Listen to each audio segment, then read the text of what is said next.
हे गाईज, आज आपण बनवूया कच्च्या कैऱ्यांची चटणी।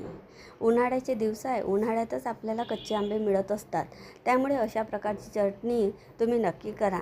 जेवणासोबत खायला ही खूप छान वाटत असते व तोंडाची चव पण खूप छान येत असते। अशा प्रकारची चटणी जिभेला चरचर वाटत असते व जेवणाची मजा एक वेगळीच येत असते। चला तर बघूया कशी बनवायची कच्च्या कैऱ्यांची चटणी। याकरता आपल्याला कच्च्या कैऱ्या लागणार आहे। हे कच्चे आंबे आपल्याला 3-4 तास पाण्यामध्ये असे भिजवून ठेवायचे आहे। त्यानंतर आपल्याला हे स्वच्छ कपड्याने पुसून घ्यायचे आहे। पुसल्यानंतर आपल्याला याचे वरचे साल काढून घ्यायचे आहे। तुम्हाला जर लगेच कैऱ्यांची चटणी करायची असेल तर स्वच्छ पाण्याने आंबे धुवून अशा प्रकारे वरचे साल आपल्याला काढून घ्यायचे आहे।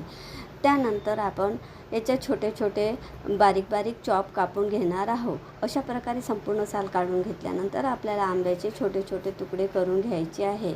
यानंतर आपल्याला या बारीक कैऱ्यांसोबतच काही साहित्य लागणार आहे। त्याकरता आपल्याला पुदिना, हिरवा सांबार, हिरवे मिरची,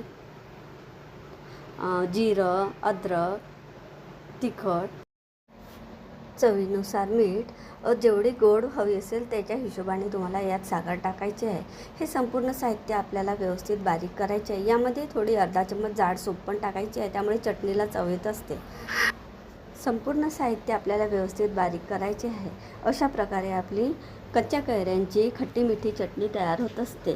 तुम्ही नक्की करून बघा। या चटणीमध्ये तयार झाल्यानंतर ह्याच्या गोळ्या फेकायच्या नाही, आपल्याला उन्हात वाळवायच्या आहे। उन्हात वाळवल्यानंतर तुम्ही कुठल्या पण भाजीमध्ये याचा वापर करू शकता।